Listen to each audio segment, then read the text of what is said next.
Joel here with Bodycam Breakdown TV. Today's footage comes from Uncovered. If you want to watch the original video without my commentary or breakdown, I'll have the full footage linked below so you can watch it start to finish. Before officers arrive, a woman forces her way into her ex-boyfriend's apartment, and the confrontation turns physical. As this footage begins, officers enter to find the man restraining her, quickly take control of the situation, and begin determining what led to the altercation. The breakdown starts now. Oh! Ah! She's biting the bro! Get up. Bro, I'm not doing... Get up. Bro! Stay on the ground, just stay down. Bro, I'm not doing shit, You're bro. good. Both of y'all good. Stay over there. I'm not doing shit. I got you. You stay down. I'm not Turn doing around. shit, bro. No! That's Her focus has already shifted from the original confrontation to a potential weapon, and that immediately changes the officers' priorities. At this point, they're no longer trying to sort out what happened. They're working to create time and distance before they can safely continue the investigation. Bro, chill out. What do you want to do? She got a knife. What do you want to do? Bro. Get your table. Don't give a f. What? Drop the knife. What? Drop the knife. Now. What? Drop your knife. Sir, what do you want to do? I want you to drop your knife. What the f? Drop your knife. Drop your knife. Once a weapon is introduced, officers have to simplify the encounter. Repeated commands to drop the knife are intended to create a clear path to voluntary compliance, giving the subject every opportunity to resolve the immediate threat without officers having to escalate their response. No! Drop it. Put the guns No! down. Bro! Please, bro. No! Bro, do not touch her with no guns, bro. Bro, well, she has a Do knife. it. She's tweaking, bro. Okay. Please don't, bro.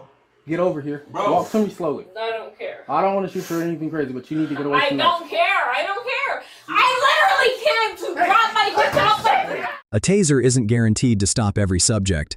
When it has little or no effect, officers have to reassess their options immediately, especially when a weapon is still involved, because relying on a tactic that isn't working can cost valuable time. Chill, dude. Chill out. I don't care. The taser's doing nothing. Can you come this way towards me? I can't do shit. She's little. Can you come this way? Bro, no, see, bro. Bro. Can you come this way for me? No. Taser's doing nothing. At this stage, the officers are balancing two priorities at once, avoiding unnecessary force while continuing to communicate. Directing her to come toward them gives her another chance to comply on her own, while allowing officers to keep their distance instead of closing the gap to someone who may still be armed. No, you're I fine. can't. Can you please come here? No, I can't. I- But Malcolm, go get listen, my hey, motherfucking kid. Hey, Go put the listen. shit down, bitch. Hey. Do that shit. Stop picking up. Fucking go, dumbass. Stop picking up. Bitch, I'm not. Refusing commands while throwing objects tells officers that verbal direction alone is no longer changing her behavior. They're likely waiting for a safer opportunity to intervene, choosing their moment instead of rushing into a position that could increase the risk to everyone involved.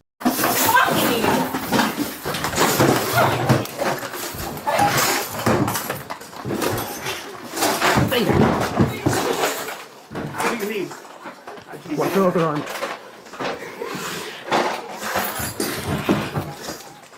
And like I said, Malcolm, go get my motherfucking kid.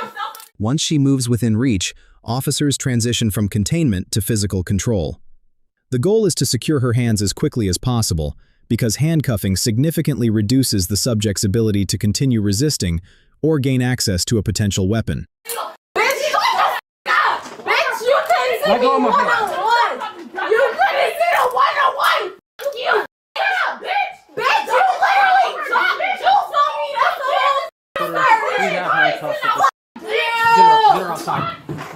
Oh, shit, bitch! Even after being handcuffed, continuing to argue with another person involved in the incident tells officers the conflict isn't over. Removing her from the apartment separates the parties, reduces the chance of another confrontation, and gives officers a more controlled setting to continue the investigation. Get the no, literally get the